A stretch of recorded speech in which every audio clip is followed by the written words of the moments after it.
بسم اللہ الرحمن الرحیم۔ ترمذی شریف کی روایت کے مطابق نبی کریم صلی اللہ علیہ وآلہ وسلم نے حضرت عباس رضی اللہ تعالیٰ عنہ سے فرمایا، اے چچا، کیا میں آپ سے صلہ رحمی نہ کروں؟ کیا میں آپ کو عطیہ نہ دوں؟ میں آپ کو نفع نہ پہنچاؤں؟ انہوں نے عرض کیا، کیوں نہیں یا رسول اللہ صلی اللہ علیہ وآلہ وسلم۔ آپ نے نماز تسبیح پڑھائی اور فرمایا، یہ نماز پڑھنے سے اگر آپ کے گناہ ریت کے ٹیلے کے برابر بھی ہوں تو اللہ تعالیٰ بخش دے گا۔ حضرت عباس رضی اللہ تعالیٰ عنہ نے عرض کیا، یا رسول اللہ صلی اللہ علیہ وآلہ وسلم، اگر کوئی شخص روزانہ نہ پڑھ سکے تو؟ آپ نے فرمایا، اگر یہ کوئی نماز روزانہ نہ پڑھ سکے تو ہفتہ میں ایک مرتبہ پڑھ لے، اور اگر ہفتہ میں ایک مرتبہ نہ پڑھ سکے تو مہینے میں ایک مرتبہ پڑھ لے، اگر مہینے میں بھی ایک مرتبہ نہ پڑھ سکے تو پھر سال میں ایک مرتبہ ضرور پڑھے، اگر سال میں بھی ایک مرتبہ نہ پڑھ سکے تو پھر زندگی میں ایک مرتبہ ضرور پڑھے۔ انتہائی فضیلت والی، عظمت والی اور شان والی نماز ہے۔ اتنی فضیلت ہے اس کی، اسی لیے نبی کریم صلی اللہ علیہ وآلہ وسلم نے اس کا پڑھنا لازم قرار دیا۔ بہت ہی آسان طریقہ کار ہے۔ انشاءاللہ آج ہم اپنے ویور سے بہت ہی آسان طریقے سے آپ سے شیئر کریں گے، لیکن نماز کا طریقہ کار شیئر کرنے سے پہلے چھوٹی سی ریکویسٹ ہے کہ اگر ابھی تک آپ نے یہ تسبیح یاد نہیں کی جو ہر نفل میں، یہ ہر 4 رکعتوں میں پڑھی جانی ہے، ہر رکعت میں پڑھنی ہے، تو پہلے وہ یہ یاد کر لیجئے، سبحان اللہ والحمد للہ ولا الہ الا اللہ واللہ اکبر، سبحان اللہ والحمد للہ ولا الہ الا اللہ واللہ اکبر۔ یہ تسبیح جو ہے آپ نے 75 ٹائم یعنی 75 مرتبہ ہر رکعت میں پڑھنی ہے۔ انشاءاللہ پورا طریقہ کار نیت سے شروع کریں گے اور 4 رکعتوں کا پورا طریقہ کار بتائیں گے، اور ان 4 رکعتوں کی ادائیگی سے انسان کے صغیرہ کبیرہ گناہ معاف کر دیے جاتے ہیں۔ اگر آپ کو سخت رنج و غم درپیش ہیں تو یہ نماز آپ ادا کر لیں، آپ کو بہت ہی فائدہ ہوگا۔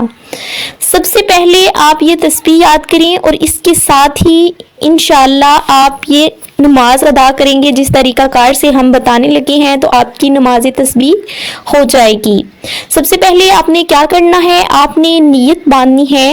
میں نے نیت کی 4 رکعت نماز صلاۃ التسبیح سنت کے واسطے، اللہ تعالیٰ منہ میرا قبلہ رخ کی طرف، اللہ اکبر اللہ اکبر کہہ کے آپ نے ہاتھ باندھ لینے ہیں۔ تکبیر تحریمہ جب کریں گے تب آپ نے ہاتھ باندھنے ہیں۔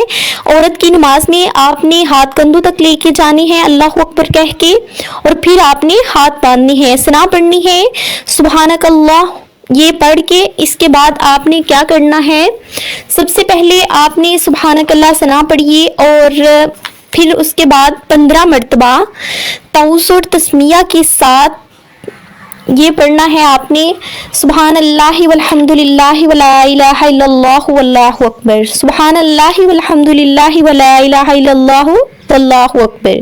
15 مرتبہ پڑھنے کے بعد آپ نے سورۃ فاتحہ اور سورۃ اخلاص، الحمد شریف والی سورت اور سورۃ اخلاص قل ھو اللہ والی، آپ یہ پڑھنے کے بعد 10 مرتبہ پھر سے یہی تسبیح پڑھیں گے، سبحان اللہ والحمد للہ ولا الہ الا اللہ واللہ اکبر۔